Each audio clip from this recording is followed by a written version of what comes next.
Hello friends, good morning. कैसे हैं आप लोग? Hope so you are doing great. This is Devtirth Sahu, I am the director of the spoken English classes. I am English guru, public speaker and author. दोस्तों, एक बहुत महत्वपूर्ण video मैंने बनाने जा रहा हूं और इस वीडियो में हम लोग बात करेंगे प्रीपोजिशन और कंजंक्शन का। और यकीन जानिए, प्रीपोजिशन कंजंक्शन बड़ा परेशान करता है, चाहे इंग्लिश लिखने की बात हो, पढ़ने की बात हो या कोई कॉम्पिटिटिव एग्जाम की आप तैयारी कर रहे हो तो समझ में नहीं आता कि कहाँ पर कौन सा प्रीपोजिशंस लगेगा या किस प्रकार का कंजंक्शन यूज करना है। जैसे कि I am talking to you होगा या I am talking with you, तो टू का यूज करें या विथ का यूज करें। I am coming from train या I am coming by train होगा। तो ऐसे कई छोटे बड़े बड़ा परेशान करने वाला जो प्रीपोजिशन और कंजंक्शन है उसके ऊपर पूरा डिटेल चर्चा करेंगे और एक मैराथन वीडियो में बना रहा हूँ, काफी लंबा और बड़ा होगा और मैं ऐसा उम्मीद करता हूँ कि अंत तक आप ये वीडियो जरूर देखें, जिससे आपका प्रीपोजिशन और कंजंक्शन इस वीडियो के माध्यम से हमेशा के लिए सॉल्व हो जाएगा। तो without wasting the time, let's start the video session. Good communication, Dev classes. Confident personality, Dev classes. Overall personality development के लिए ज्वाइन कीजिए Dev spoken English new civic centre Bhilai. Welcome back friends. तो जैसा अपन बात कर रहे हैं प्रीपोजिशन और कंजंक्शन, तो सबसे पहले तो बात करते हैं प्रीपोजिशन शब्द होता क्या है। तो देखिए, प्रीपोजिशन में एक शब्द है पोजीशन। पोजीशन का मतलब होता है स्थिति। तो प्रीपोजिशन वह शब्द होता है जो स्थिति बताता है किसी नाउन या प्रोनाउन का किसी और नाउन या प्रोनाउन के सापेक्ष। नहीं आया समझ में? चलिए थोड़ा और आसान कर देता हूँ। थोड़े समय के लिए प्रोनाउन को भूल जाइए। किसी नाउन की स्थिति बताने के लिए किसी और नाउन के सापेक्ष जिस शब्द का आप यूज करते हैं वो प्रीपोजिशन कहलाता है। अब जैसे कि नाउन हम ले लेते हैं, किसी वस्तु के नाम को हम नाउन कहते हैं, ठीक है। अब एक नाउन ले लेता हूँ बॉक्स और एक नाउन ले लेता हूँ टेबल, ठीक है। तो मैं बॉक्स की स्थिति तय करना चाहता हूँ किसके सापेक्ष? टेबल के सापेक्ष। देखिए भाई, अगर आप किसी का रिश्ता तय करते हो या जैसे आप किसी को छोटा बोलते हो तो किसी के सापेक्ष में ही तो ध्यान में रख के आप छोटा बोलोगे। उसके सामने कोई बड़ा होगा तभी तो आप बोलोगे कि वो छोटा है, कोई गोरा होगा तभी तो आप काला कहोगे। तो अगर आप किसी की स्थिति तय कर रहे हो तो किसी को ध्यान में रख के नाप करोगे, ठीक है। तो मैं बॉक्स की स्थिति तय करना चाहता हूं टेबल को ध्यान में रखते हुए। तो जिस प्रकार का मैं स्थिति तय करना चाहता हूं उस प्रकार का मैं प्रीपोजिशन यूज कर लूंगा, ठीक है। मान लो मैं बगल में रखना चाहता हूं, ठीक है, टेबल के बगल में बॉक्स को रखना चाहता हूं तो मैं बिसाइड का प्रयोग कर लूंगा। मान लो मैं पीछे रखना चाहता हूं, उसकी स्थिति पीछे हो तो मैं बिहाइंड शब्द का प्रयोग कर लूंगा, ठीक है। या मैं उसके ऊपर रखना चाहता हूं और टच भी रहे तो मैं ऑन का प्रयोग कर लूंगा। या ऐसा समझिए, जिस प्रकार का प्रीपोजिशन यूज हुआ है उससे हमको पता चल जाएगी उसकी स्थिति कैसा है। मान लो इन शब्द का यूज हुआ है बॉक्स के लिए किसके सापेक्ष? टेबल के सापेक्ष, तो हमको पता चल गया कि इसकी स्थिति अंदर में होने की है। और अगर अंडर शब्द का प्रयोग हो गया तो हमको पता चल जाएगा उसके नीचे की स्थिति है। या इन फ्रंट ऑफ का प्रयोग हुआ है तो हमको पता चल जाएगा कि इसकी स्थिति किस प्रकार की है? सामने वाले। तो जिस प्रकार का स्थिति आप तय करना चाहते हो उस प्रकार का प्रीपोजिशन यूज कर लो, या जैसा प्रीपोजिशन यूज हुआ है उससे हमको उसकी स्थिति पता चल जाएगा। किसका? किसी नाउन का। किसके सापेक्ष? किसी और नाउन के सापेक्ष, ठीक। वैसे इसमें प्रोनाउन भी ऐड कर सकते हैं, बट समझाने के लिए मैंने प्रोनाउन को हटाया। अब बात करते हैं कंजंक्शन। तो कंजंक्शन में एक शब्द है जंक्शन, और जंक्शन का मतलब होता है जोड़। तो अगर आपके पास दो शब्द है या दो वाक्य है, उनको जोड़ना चाहते हो तो कनेक्टर की या कंजंक्शन की जरूरत पड़ेगी। या जिस प्रकार का कंजंक्शन यूज हुआ इनको जोड़ने का, हमको पता चल जाएगा कि इनका जोड़ किस प्रकार का है। प्लास्टिक से जोड़े, टेप लगा के, या फेविकॉल से। तो दो शब्दों या वाक्यों को जोड़ने के लिए जिस प्रकार का शब्द यूज होता है कंजंक्शन कहलाता है। क्लियर? अब बिना समय गंवाए हम पहला प्रीपोजिशन, अच्छा मैं प्रीपोजिशन कंजंक्शन सब मिक्स करके पढ़ा रहा हूं ना, अलग से मैं नहीं बना रहा हूं, ठीक। अब सबसे पहले अपन बात करते हैं पहला प्रीपोजिशन इन का। अब इसको कॉन्सेप्ट को समझना, बड़ा कॉन्सेप्चुअल बात मैं आपको बता रहा हूं, ठीक है। इन का अर्थ होता है में, ठीक है। अब मान लो आप एक न्यूज़पेपर पढ़ रहे हैं, इंग्लिश का है, तो जहां जहां पर इन शब्द आएगा उसका अर्थ में निकलेगा। क्लियर? अब आप मान लो कोई हिंदी आर्टिकल का इंग्लिश में ट्रांसलेशन करने जा रहे हो। आपके पास एक हिंदी का आर्टिकल है, उसको आप इंग्लिश में ट्रांसलेट करने जा रहे हैं। अब जहां जहां में शब्द आएगा गारंटीड नहीं है कि वहां वहां इन लगाओ। कॉन्सेप्ट को ध्यान दीजिए, समझिए। मैंने कहा कि अगर आप इंग्लिश आर्टिकल पढ़ रहे हैं, जहां जहां पे इन शब्द आएगा वहां वहां उसका अर्थ में निकलेगा।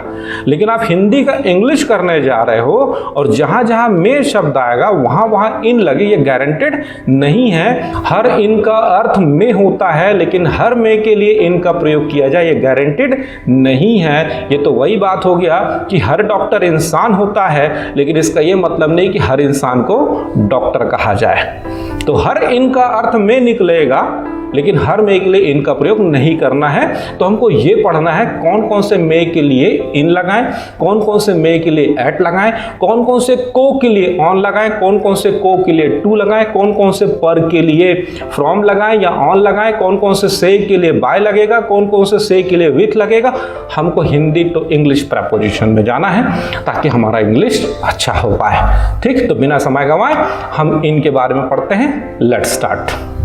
तो पहला नोट हमको जो समझना है, तो यदि में शब्द का प्रयोग बड़े शहरों के लिए किया गया हो तो हम इनका प्रयोग करेंगे। तो देखिए यहां पर पहला नोट मैंने जो लिखवाया है इसको समझने का प्रयास करें। यदि में का प्रयोग बड़े शहरों के लिए किया गया हो, तो जैसा कि मैंने बताया कि हमको ये पढ़ना है कि कौन कौन से में शब्द के लिए इनका प्रयोग किया जाता है। तो जैसा कि नोट में लिखा है, यदि में शब्द बड़े शहर के लिए आएगा तो उसके लिए हम इन लगाएंगे। तो एग्जाम्पल देखिए, मैं दिल्ली में रहता हूं, तो देखिए यहां पर में शब्द आया, किसके लिए आया? दिल्ली के लिए। और दिल्ली क्या है? एक बड़ा शहर है, तो कंडीशन पूरा हो गया, इसलिए आप क्या लगाएंगे? इन लगाएंगे। तो आई लिव इन दिल्ली।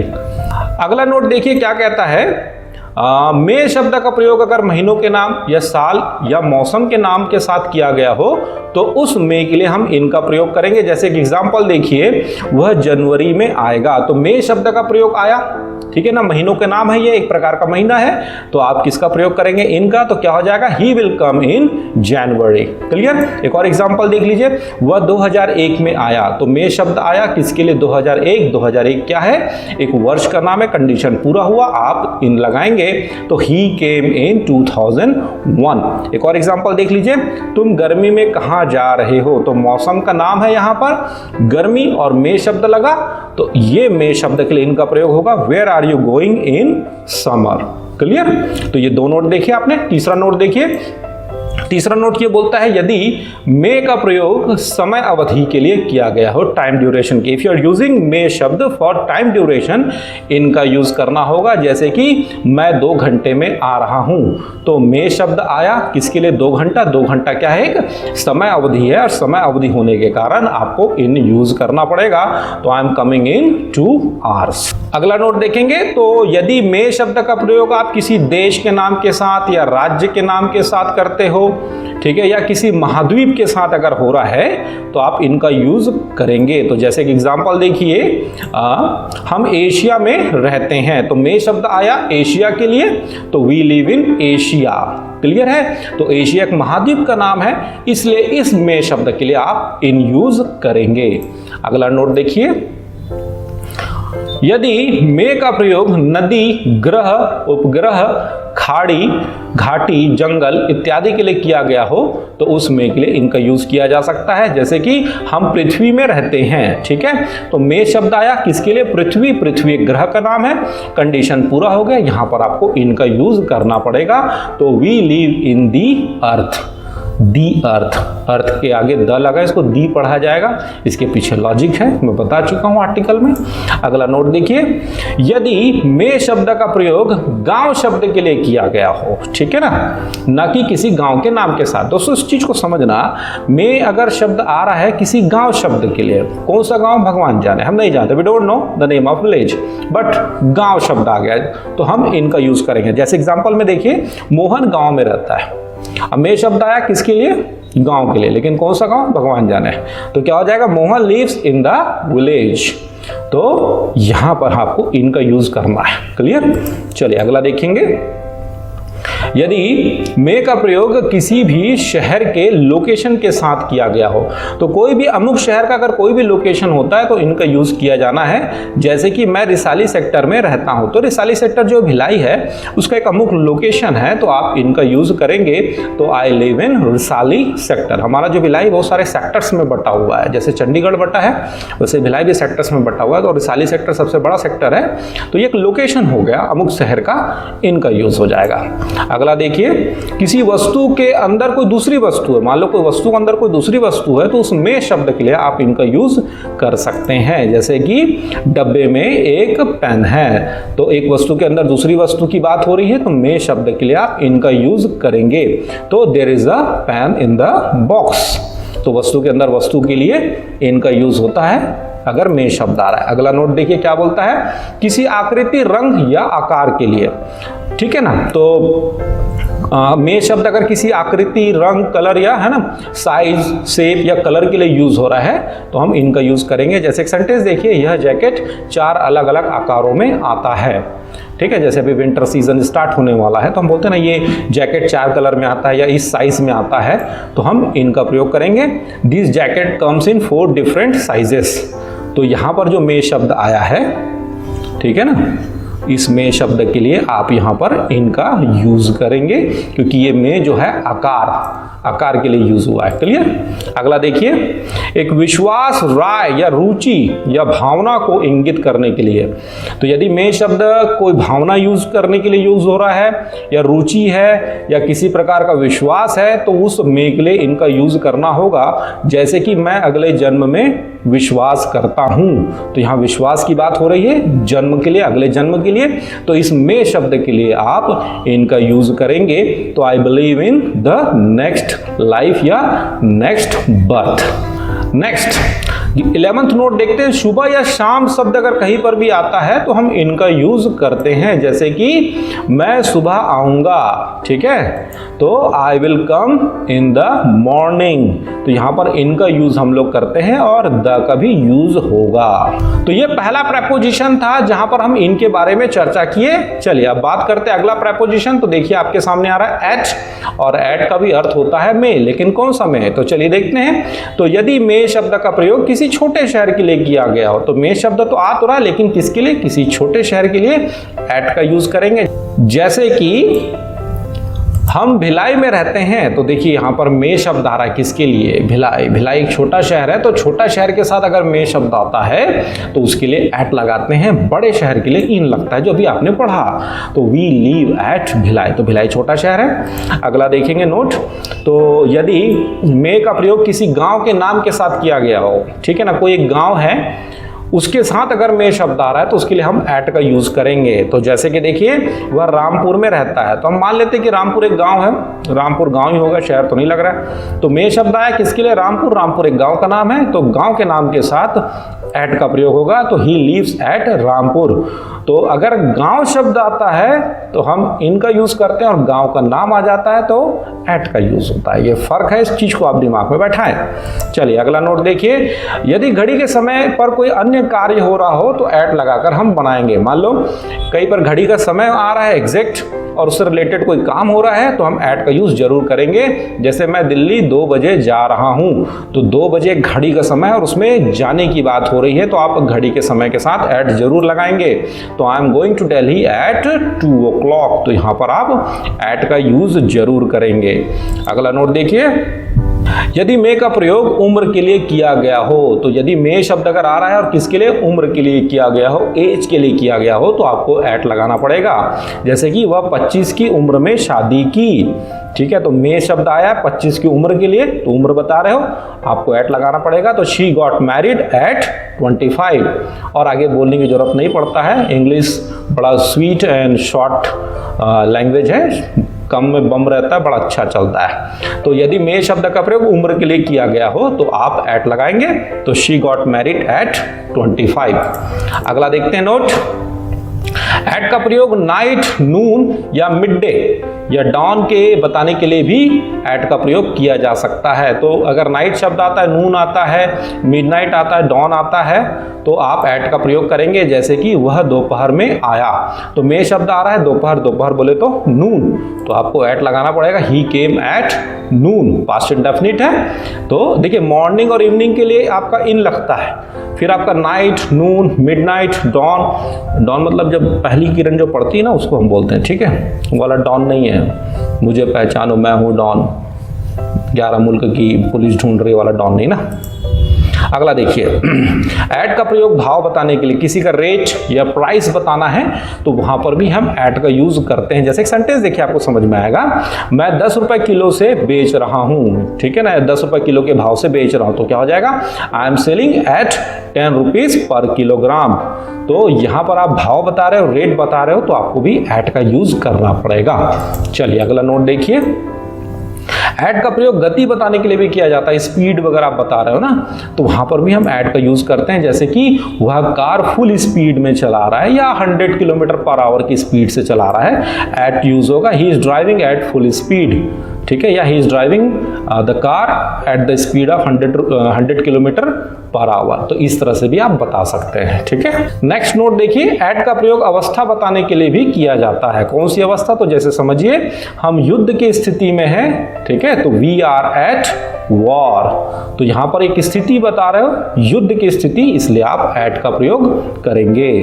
तो चलिए दोस्तों, नेक्स्ट प्रपोजिशन की बात करते हैं। देखिए आपकी स्क्रीन पे अगला प्रपोजिशन आ रहा है ऑन। ऑन का अर्थ होता है पर या को, तो कौन सा पर या कौन सा को जिसके लिए ऑन लगेगा, तो देखिए पहला है, तो यदि को शब्द का प्रयोग अगर आपने दिनों के नाम के साथ किया गया हो तो आपको ऑन लगाना पड़ेगा। दिनों के नाम के साथ अगर को शब्द आता है, एक सेंटेंस देखिए, वह सोमवार को आएगा, तो को शब्द आया, ठीक है, तो देखिए को शब्द आ रहा है, किसके साथ आ रहा है, सोमवार के साथ आ रहा है। तो चूंकि सोमवार के साथ आ रहा है और ये दिन का नाम है ना, तो आपको ऑन लगाना पड़ेगा। सेंटेंस क्या हो जाएगा, he will come on Monday, तो मंडे के आगे आपको ऑन लगाना पड़ेगा क्योंकि को शब्द आ रहा है।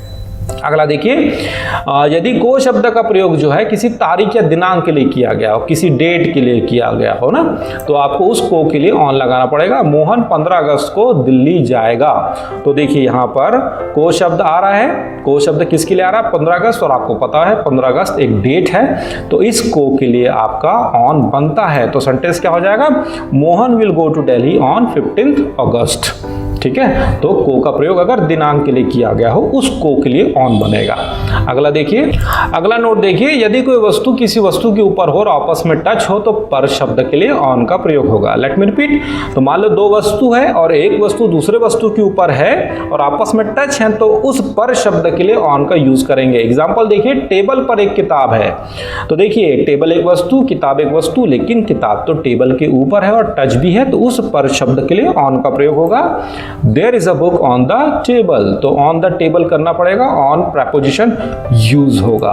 अगला नोट देखें, तो कई बार हम लोग बोलते हैं ना कि वह फोन पर है, मैं इंटरनेट पर हूं, वह फलाना पर है, वह अभी लैपटॉप पर है, तो किसी पर आप हो जो इलेक्ट्रॉनिक्स से रिलेटेड हो किसी इस तरह से, तो आप उस पर के लिए ऑन का प्रयोग करेंगे। तो एग्जाम्पल देखिए, वह फोन पर बिजी है, ठीक है, तो पर शब्द आ रहा है फोन पर, तो she is busy on phone, तो आप इस तरह से ऑन का यूज करेंगे। अगला नोट देखेंगे, यदि पर का जो प्रयोग है किसी दिवस या खास अवसर के लिए किया गया हो, तो पर शब्द आ रहा है किसी लिए, किसी खास दिवस या फिर किसी खास अवसर के लिए, तो वहां पर हम ऑन का यूज कर सकते हैं। तुम बर्थडे पर क्या कर रहे हो, तो पर शब्द आ रहा है, बर्थडे खास दिवस होता है, आपको पता ही है, तो यहां पर ऑन लगेगा। तो what are you doing on birthday, तो बर्थडे पर आप क्या कर रहे हो, what are you doing on birthday. Next note देखिए आपके स्क्रीन पर आ रहा है और ये नोट क्या बोलता है, के संबंध के लिए, एक मतलब किसी से संबंध होने की बात हो तो आप ऑन का यूज कर सकते हैं। एग्जांपल से समझ में आएगा, यह किताब क्राइम से संबंध है, तो this book is on crime, ठीक है, तो यह क्राइम से संबंधित है या उससे संबंध रखता है, तो ऑन का यूज यहां पर भी करेंगे। अगला नोट देखेंगे, क्या बोलता है, ऑन का प्रयोग मॉर्निंग इवनिंग के लिए नहीं होता, लेकिन इसके साथ यदि डेट या डे आ जाता है तो ऑन का प्रयोग होता है। तो देखिए मॉर्निंग और इवनिंग के लिए मैंने आपको बताया था इन the morning, in the evening होता है, इनका यूज करते हैं, लेकिन इनके सामने आप ऑन लगा सकते हो कब, जब मॉर्निंग या इवनिंग शब्द के साथ कोई डे या डेट आ जाता है, तो फिर इन न लगा के ऑन लगाएंगे। तो दो एग्जाम्पल देखिए, जैसे कि मैं शाम को आऊंगा, तो यहां पर पर I will come in the evening हो जाएगा। क्लियर है? तो मैं शाम को आऊंगा या शाम में आऊंगा तो I will come in the evening. तो यहां पर इन का यूज होगा, इवनिंग के आगे इन लगता है। लेकिन यही सेंटेंस ऐसा हो जाए मैं 1 मार्च के शाम को आऊंगा, अब क्या हो जाएगा? I will come on the evening of 1 मार्च। अब देखिए यहाँ पे समझने वाली बात है, पहले केवल इवनिंग था तो इसलिए आपने इन लगाया, लेकिन यहाँ पर खाली इवनिंग नहीं है, यहाँ पर आपका 1 मार्च एक डेट भी आ गया, इसलिए इवनिंग ऑफ 1 मार्च इस पूरे कंप्लीट शब्द के आगे आप ऑन नामक प्रेपोजिशन लगाएंगे। तो इस फर्क को समझना है आप लोगों को। तो चलिए दोस्तों, नेक्स्ट हम प्रेपोजिशन के बारे में बात करते हैं। देखिए अगला आ रहा है फ्रॉम। फ्रॉम का अर्थ होता है से, लेकिन कौन से के लिए आप फ्रॉम लगाएंगे? तो देखिए पहला है, तो यदि से शब्द का प्रयोग जो है हम किसी स्थान के लिए कर रहे हो तो उस से के लिए हम फ्रॉम का प्रयोग करेंगे। जैसे कि एक सेंटेंस देखिए, मैं दिल्ली से आ रहा हूं, तो देखिए यहां पर से शब्द आ रहा है और से किसके लिए आ रहा है? दिल्ली के लिए। दिल्ली एक स्थान का नाम है, कंडीशन पूरा हो गया, आप फ्रॉम लगाएंगे तो सेंटेंस हो जाएगा I am coming from Delhi. क्या हो जाएगा? I am coming from Delhi. अगला देखिए आप क्या बोल रहे हैं, 2 समय बिंदु या 2 समय स्थान के लिए। तो अगर 2 समय बिंदु या 2 स्थान के लिए अगर बात हो रही है से शब्द, तो वहां पर हम फ्रॉम लगाएंगे। और सेंटेंस देखिए कि जैसे कि सुबह से शाम तक, तो सुबह से शाम तक ये 2 समय बिंदु है, तो from morning to evening, from morning to evening, तो यहां पर से शब्द के लिए फ्रॉम का यूज हो जाएगा। ठीक है? किसी बीमारी से अगर आप ग्रसित हैं, मान लो से शब्द का प्रयोग किसके लिए हो रहा है? किसी डिसीज से अगर आप सफर कर रहे हैं तो वहां पे फ्रॉम लगेगा। और अक्सर एक सेंटेंस जो हम लोग स्कूल में लिखते थे, I am suffering from fever, वही वाला है। तो मैं बुखार से ग्रसित हूं तो I am suffering from fever हो जाएगा। लेकिन एक चीज याद रखने की बात है, जैसे कि नोट में आप पढ़ पा रहे हैं, अगर किसी बीमारी से आपकी मृत्यु हो जाए, आपकी क्यों मृत्यु होगी भाई, किसी की भी मृत्यु हो जाए, तो वहां पर फिर हम ऑफ का प्रयोग करेंगे। वह कैंसर से मरा, तो यहां पर से शब्द के लिए अब ऑफ का प्रयोग होगा, तो ही डाइड ऑफ कैंसर। तो जब तक इंसान किसी बीमारी से ग्रसित है तो फ्रॉम का प्रयोग होगा, और जब टपक गया तो ऑफ हो जाएगा, ऑफ का यूज करेंगे। ठीक? अगला देखिए प्रेपोजिशन आ रहा है बाय। बाय का 3 अर्थ होता है, से, द्वारा या तक। से, द्वारा या तक। तो कौन से के लिए बाय, कौन से द्वारा के लिए बाय, या तक के लिए बाय। तो देखिए पहला नोट क्या बोल रहा है, तो यदि से शब्द का प्रयोग किसी यातायात के साधन के लिए किया गया हो, तो कोई भी आपका जो सोर्स ऑफ ट्रैवलिंग है उसके लिए अगर से शब्द आ रहा है तो आप बाय लगाएंगे। तो देखिए जैसे एक सेंटेंस है, मैं दिल्ली ट्रेन से जा रहा हूं, तो से शब्द आया किसके लिए? ट्रेन। तो आपको पता है कि ट्रेन जो है यातायात का साधन है, तो now you will have to use by. तो यहां पर हो जाएगा I am going to Delhi by train. तो यहां पर ध्यान देने वाली बात है कि बाय ट्रेन का यूज होगा। कई लोग फ्रॉम या विथ लगा देते हैं, गलत है। यातायात के साधन के लिए अगर से शब्द आ रहा है तो हम बाय लगाते हैं। अगला नोट आप देखिए क्या लिख रहा है कि हम जानते हैं कि प्रेजेंट और पास्ट में तक शब्द के लिए टिल का प्रयोग करते हैं, लेकिन फ्यूचर में बाय लगता है। लेट मी रिपीट, प्रेजेंट का कोई सेंटेंस है, पास्ट का कोई सेंटेंस है, उसमें अगर तक शब्द आता है तो टिल लगाना है, और फ्यूचर में अगर आएगा बाय लगेगा। तो जैसे देखिए सेंटेंस, वह 2 बजे तक पढ़ता है, तो आपको पता है ये कौन सा सेंटेंस है? पढ़ता है, ये प्रेजेंट है, तो यहां टिल का प्रयोग होगा, तो ही रीड्स टिल 2 o'clock। तो यही सेंटेंस अगर ऐसा हो जाए, वह 2 बजे तक आएगा, तो देखिए तक शब्द आ रहा है, ध्यान से देखिए, तो तक शब्द आया। तक शब्द किसके लिए आ रहा है? 2 बजे के लिए, लेकिन फ्यूचर में आ रहा है।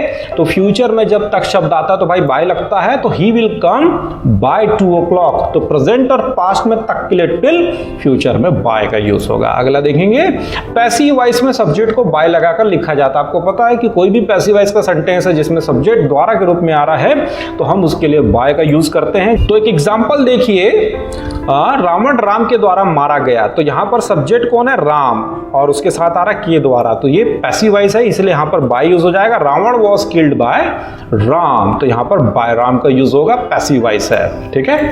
अगला देखिए क्या बोलता है नोट, निकटता बताने के लिए, ठीक है ना, एकदम प्रॉक्सिमिटी, किसी से निकटता बताना है तो बाय का यूज हो जाता है। जैसे कि मोहन मेरे निकट बैठेगा, तो निकटता आप बता रहे हो, बाय का यूज हो जाएगा। Mohan will sit by me, Mohan will sit by me, तो निकटता बताने के लिए भी आप बाय का यूज करेंगे। चलिए अगला देखिए क्या आ रहा है, फॉर। तो फॉर यानी के लिए, तो जहां पर भी के लिए या लिए शब्द आता है उसके लिए हम फॉर का यूज करते हैं। जैसे कि मैं मोहन के लिए खाना पका रहा हूं, तो यहां पर देखिए कौन सा शब्द आया भाई? के लिए। तो के लिए के आप क्या लगाएंगे? फॉर। तो सेंटेंस क्या हो जाएगा? I am cooking food for Mohan, तो यहां पर फॉर का यूज हम करेंगे। अगला देखिए अदरवाइज। अदरवाइज, अन्यथा या नहीं तो। देखिए मैं प्रपोजिशन कंजक्शन मिक्स पढ़ा रहा हूं, तो अगर अदरवाइज शब्द का यूज कैसे करें, तो अन्यथा या नहीं तो शब्द के लिए हम अदरवाइज लगाते हैं। जैसे एक सेंटेंस है, जल्दी आओ अन्यथा मैं दरवाजा बंद कर दूंगा, तो क्या हो जाएगा, कम सून। तो जल्दी आना के लिए हो गया कम सून, फिर अन्यथा के लिए आपने क्या लगाया, अदरवाइज, मैं दरवाजा बंद कर दूंगा, I will close the door. तो जहां पर भी अन्यथा या नहीं तो शब्द आ रहा है उसके लिए आप अदरवाइज यूज करेंगे। अगला शब्द देखिए विथ। तो विथ का मतलब होता है से या के साथ, ठीक है ना। तो से शब्द और के साथ के लिए हम विथ का प्रयोग करेंगे। तो कौन सा से, तो यदि किसी वस्तु का प्रयोग किसी कार्य के लिए हो रहा है तो उस से शब्द के लिए आप विथ का यूज करेंगे। जैसे कि मैं लेटर पेन से लिख रहा हूं, तो पेन का प्रयोग करते हुए आप एक काम कर रहे हो तो विथ का प्रयोग हो जाएगा। तो I am writing a letter with a pen, तो यहां पर आप विथ का यूज करेंगे क्योंकि किसी वस्तु का यूज आप किसी काम के लिए कर रहे हैं। चलिए अगला नोट देखिए। तो अगला नोट क्या बोलता है, किसी के साथ होने की बात हो रही हो, तो किसी के साथ होने की बात होगी तो हम विद का प्रयोग करेंगे। जैसे कि मोहन मेरे साथ है या मोहन के साथ मैं हूं, तो मोहन इज विथ मी, तो यहां पर विद का यूज होगा क्योंकि साथ होने की बात हो रही है। देखिए अगला शब्द आ रहा है बिसाइड, के बाजू में, बिसाइड यानी के बाजू में। बड़ा सिंपल है ये। स्कूल के बाजू में एक मैदान है, तो यहां पर के बाजू शब्द के लिए हम बिसाइड का यूज करेंगे। तो सेंटेंस क्या हो जाएगा, there is a ground beside the school. तो देखिए बिसाइड शब्द आ गया, तो के बाजू के लिए हम बिसाइड का यूज करते हैं। अगला शब्द है बिहाइंड, के पीछे, के पीछे। तो जैसे कि सेंटेंस है स्कूल के पीछे एक मार्केट है, तो के पीछे के लिए हम बिहाइंड का यूज करेंगे। तो there is a market behind the school, तो there is a market behind the school. तो के पीछे के लिए बिहाइंड और के बाजू में या के बगल में बिसाइड का यूज होगा। अगला शब्द है इन फ्रंट ऑफ, के सामने, ठीक है। तो स्कूल के सामने एक गार्डन है, तो there is a garden in front of the school. तो के सामने के लिए हम लोग क्या लगाते हैं, इन फ्रंट ऑफ। क्लियर है यहां तक। अंडर, अंडर यानी होता है के नीचे। तो पेड़ के नीचे जैसे एक बंदर है, तो पेड़ के नीचे किसी के छत्र छाया के नीचे अगर आप होते हो तो अंडर का यूज होता है, ठीक है।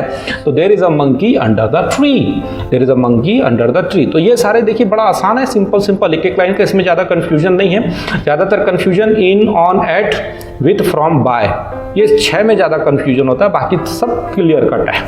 अगला शब्द क्या आ रहा है, अपार्ट फ्रॉम, के अलावा। अपार्ट फ्रॉम मतलब होता है के अलावा। अब जैसे सेंटेंस देखिए 10 बच्चे जा रहे हैं मोहन के अलावा, तो ठीक है। तो मोहन के अलावा 10 बच्चे जा रहे हैं, तो 10 बच्चे जा रहे हैं, इसका इंग्लिश में क्या हो जाएगा, 10 बॉयज आर गोइंग। मोहन के अलावा अपार्ट फ्रॉम मोहन, ठीक है, अपार्ट फ्रॉम मोहन। सिंस का मतलब होता है चूंकि, जैसे चूंकि वह बीमार था, आगे भी और अपन जोड़ सकते हैं, चूंकि वह बीमार था इसलिए मैंने उसे खाना दिया, चूंकि वह बीमार था इसलिए मैं उसको नहीं बुलाया, आगे अपन जोड़ सकते हैं। तो चूंकि वह बीमार था तो हो जाएगा सिंस ही वाज सिक या इल। तो चूंकि शब्द के लिए हम सिंस का यूज करते हैं, वैसे से शब्द के लिए भी सिंस का यूज किया जा सकता है, सिंस फॉर वाला। अगला शब्द देखिए सो दैट, अतः या इसलिए। तो अतः या इसलिए शब्द अगर कहीं आता है तो आप सो दैट लगा सकते हैं। जैसे कि वह भूखा था इसलिए मैंने खाना दिया, He was hungry so that I gave him food। तो वह भूखा था, तो उसका इंग्लिश में क्या हो जाएगा, He was hungry, इसलिए या अतः के लिए हम लोग लगा देंगे so that I gave him food। अगला शब्द देखिए क्या आ रहा है, और या। ये तो बहुत इजी है, क्या तुम चाय या कॉफी लोगे, विल यू टेक टी और कॉफी। तो या के लिए हम और का यूज करते हैं, बहुत सिंपल है। बिकॉज, क्योंकि मैं सुबह जल्दी उठ गई क्योंकि मुझे ट्रेन पर चढ़ना है। तो क्या हो जाएगा, I woke up early in the morning because I had to board the train.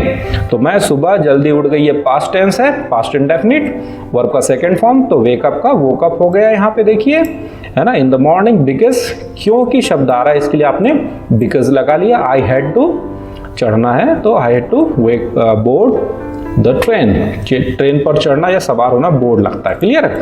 चलिए अगला है सो, इसलिए। क्या आ रहा सेंटेंस, घर बंद था इसलिए वो पड़ोसी के घर पर सो गया। तो the house was locked so he slept at the neighbours house. तो घर बंद था, द हाउस वॉज लॉक्ड, और यहां पर देखिए इसलिए शब्द आ रहा है तो आपने क्या लगा दिया, सो। ठीक है, ये कंजंक्शन है। अगला शब्द है बिफोर, के पहले, बिफोर यानी के पहले। एग्जाम्पल देखिए, तुम 2 बजे के पहले नहीं आ सकते हो, तो के पहले शब्द यहां पर आ गया, देखिए आप लोग, तो यहां पर क्या लगाएंगे, बिफोर। तो सेंटेंस क्या हो जाएगा, you can not come before 2 o'clock, तो यहां पर के पहले के लिए बिफोर आएगा। अगला है आफ्टर, के बाद, जैसे इसका अपोजिट है। सेंटेंस देखिए, वह 2 बजे के बाद आया, पास्ट इंडेफिनिट है, तो क्या हो जाएगा, ही केम आफ्टर 2 o'clock, ही केम आफ्टर 2 o'clock, तो के बाद के लिए आफ्टर और के पहले के लिए बिफोर। बिटवीन, के मध्य में या के बीच में, क्लियर है। 2 व्यक्ति या वस्तु या स्थान के लिए, तो देखिए 2 व्यक्ति, वस्तु या स्थान की जब बात हो रही होगी तो के मध्य के बीच के लिए हम बिटवीन का यूज करते हैं, और अगर ज्यादा हो जाए तो मैं बताऊंगा आगे क्या आएगा। जैसे एक सेंटेंस है, मैं मोहन व सोहन के बीच बैठूंगा, तो यहां पर देखिए मोहन और सोहन 2 व्यक्ति की बात हो रही है और उनके बीच के लिए बात हो रही है, बिटवीन लगेगा, तो I will seat between Mohan and Sohan. Clear है यहां तक। अब देखिए खेल क्या बोल रहा है, अमंग, ये भी होता है के मध्य में या के बीच में, लेकिन कौन सा, 2 से अधिक व्यक्ति, वस्तु या स्थान के लिए। तो अगर 2 व्यक्ति, वस्तु, स्थान हो तो अब बिटवीन लगाना है, और 2 से ज्यादा हो जाता है तो हम अमंग कर देते हैं। जैसे मैं बच्चों के बीच बैठूंगा, तो बच्चे मतलब बहुत सारे बच्चों की बात हो रही है, तो आप यहां पर अमंग लग जाएगा, I will seat among the children. ठीक है। अगला है विद इन, के भीतर या के अंतराल में। जैसे एक सेंटेंस देखिए, वह 2 घंटे के भीतर आ सकता है, ठीक है, तो उसके अंदर ही, उससे ज्यादा नहीं। ठीक है, तो सेंटेंस क्या हो जाएगा, he can come with in 2 hours। तो के भीतर, के अंतराल में इस चीज के लिए हम विद इन का यूज करते हैं। चलिए अगला देखिए, एज, जैसा कि, तो एक सेंटेंस है सिंपल सा, जैसा कि मेरे दोस्त ने कहा, तो as my friend told, past indefinite है, तो जैसा शब्द के लिए आप एज का यूज करेंगे। अगला शब्द देखिए, देयरफॉर, अतः। वैसे तो अतः या इसलिए के लिए आपने बिकॉज भी देखा, सो दैट भी देखा, तो आप किसी को भी यूज कर सकते हैं, ऐसा कोई पर्टिकुलर वन किसी यूज करना ऐसा कुछ नहीं है, यू आर नॉट बॉन्डेड। वह पैसे नहीं दे रहा था, अतः मैंने दिया। ठीक है, तो he was not giving money, therefore I gave, दोनों पास्ट इंडेफिनिट है, तो यहां पर अतः शब्द के लिए देयरफॉर का यूज कर सकते हैं, चाहो तो आप सो दैट भी लगा सकते हैं। क्लियर है यहां तक। चलिए अगला देखते हैं, ऑल्दो, क्या पढ़ते हैं इसको, ऑल्दो, क्या पढ़ते हैं, ऑल्दो, हालांकि। ठीक है, तो सेंटेंस देखिए, हालांकि वह बीमार था पर वह आया। ठीक है, तो although he was sick but he came, तो यहां पर हालांकि शब्द के लिए आपने ऑल्दो लगाया और पर शब्द के लिए बट लगाया। ठीक है, तो हालांकि ऑल्दो। अगला देखिए कौन सा शब्द आ रहा है, अंटिल, जब तक, अंटिल यानी जब तक। जैसे एक सेंटेंस देखिए, जब तक वह नहीं आएगा हम दरवाजा नहीं खोलेंगे। ठीक है, तो देखिए इसका ट्रांसलेशन थोड़ा सा ध्यान देना, Until he does not come, we will not open the door। अब देखिए यहाँ पर सेंटेंस देखिए, जब तक वह नहीं आएगा हम दरवाजा नहीं खोलेंगे, दोनों फ्यूचर टेंस है, आएगा और खोलेंगे दोनों फ्यूचर इंडेफिनिट है। बट रूल क्या बोलता है कि अगर 2 सेंटेंस एक साथ फ्यूचर इंडेफिनिट में है और किसी प्रकार से कंडीशन से जुड़े हैं, तो जो सेंटेंस पहले घटित होगा, जो काम पहले होगा, वो प्रेजेंट इंडेफिनिट में हो जाता है और दूसरा फ्यूचर इंडेफिनिट ही रहेगा। तो आने का काम पहले होगा और दरवाजा खोलने का काम बाद में होगा।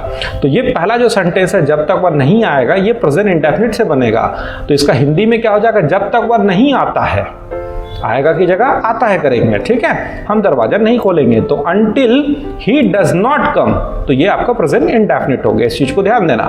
तो he does not come, we will not open the door। Clear है। unless, जब तक नहीं, वह जब तक खाना नहीं पकाएगा हम नहीं जाएंगे। तो ये भी देखिए दोनों फ्यूचर इंडेफिनिट में कंडीशन से जुड़े हुए हैं, पहला प्रेजेंट इंडेफिनिट, दूसरा future indefinite. Unless he cooks the food we will not go. अब देखिए यहाँ पर भी खेल थोड़ा सा डिफरेंट हुआ है। अनलेस ही कुक्स, और सेंटेंस क्या है, वह जब तक खाना नहीं पकाएगा, तो नहीं शब्द आ रहा है, तो यहाँ डू नॉट डज नॉट, तो मैं अक्सर देखता हूँ क्लास में ना डू नॉट डज नॉट लगा देते हैं, तो ध्यान देना भाई, अनलेस का मतलब होता है जब तक नहीं, इट्स अ निगेटिव वर्ड, ये निगेटिव शब्द है, इसमें नहीं शब्द पहले से है, तो आप यहाँ पे और इस नहीं शब्द के लिए और कोई do not does not, not का यूज नहीं करेंगे। तो अनलेस का मतलब हो गया जब तक नहीं, तो जब तक नहीं को तो आपने अनलेस लिख दिया, बचा क्या, वह खाना पकाएगा, बट प्रेजेंट करना पड़ेगा, तो वह खाना पकाता है, तो unless he cooks food we will not go. Clear है यहाँ तक? तो ये थोड़ा सा खेल है, इसमें समझना इस चीज को। इफ, यदि या अगर, ठीक है, यदि आप जाएंगे, इफ यू गो, तो मैं नहीं जाऊंगा, आई विल नॉट गो। लेकिन अगर आप जोड़ दोगे एक साथ तो फिर if you go then I will not go हो जाएगा, क्योंकि फिर दोनों फ्यूचर में आ गए। तो यदि या अगर शब्द के लिए इफ का यूज करते हैं। देखिए अगला शब्द कौन सा आ रहा है, एंड, और। इजी है, राम और मोहन मेरे साथ जा रहे हैं, तो और शब्द के लिए आपने क्या लगा दिया, एंड। तो ये कंजंक्शन है, राम और मोहन को आपने एंड लगा के जोड़ा और शब्द के लिए। अगला शब्द देखिए आपकी स्क्रीन पर क्या आ रहा है, इंस्पाइट ऑफ, के बावजूद। के बावजूद एग्जाम्पल देखिए, गरीबी के बावजूद वह पढ़ाई पूरा किया। ठीक है, तो वह पढ़ाई पूरा किया गरीबी के बावजूद, तो क्या हो जाएगा, ही completed his study in spite of poverty. तो गरीबी को हम लोग क्या बोलते हैं भाई, पॉवर्टी। तो in spite of poverty he completed study, आगे पीछे भी करके हम बना सकते हैं। तो के बावजूद, in spite of, instead of, के बदले में या के बजाय, बात करने के बदले में कुछ काम करना शुरू करो। ठीक है, तो instead of talking start doing something, इसमें आईएनजी भी लगता है, ध्यान देना, जेरेंड आएगा। तो बात करने के बदले, तो instead of talking start doing something, तो के बदले या के बजाय। Instead of studying he was sleeping, पढ़ने के बजाय वह सो रहा था। ठीक है, तो दोस्तों ये था प्रेपोजिशन और कंजंक्शन का एक वीडियो, और ऐसा मैं उम्मीद करता हूं कि आपके डाउट क्लियर हुआ होगा। और मैंने कुछ काम के ही प्रेपोजिशन और कंजंक्शन को लिया, वैसे तो दुनिया जहां के प्रेपोजिशन कंजंक्शन है, बट मैं बहुत एकदम डीप नहीं गया, जो पॉपुलर है उन्हीं को मैंने लिया। और मैं ऐसा उम्मीद कर रहा हूं कि आपके डाउट क्लियर हुआ होगा। और अगर आपको लगता है कि आपको ये पढ़ने में मजा आया हो तो वीडियो को लाइक करना ना भूलें, और मैं चाहूँगा कि दोस्तों के साथ, फैमिली मेम्बर के साथ इस वीडियो को शेयर जरूर करें। Thank you for watching this video, keep support me and keep learning. Thank you.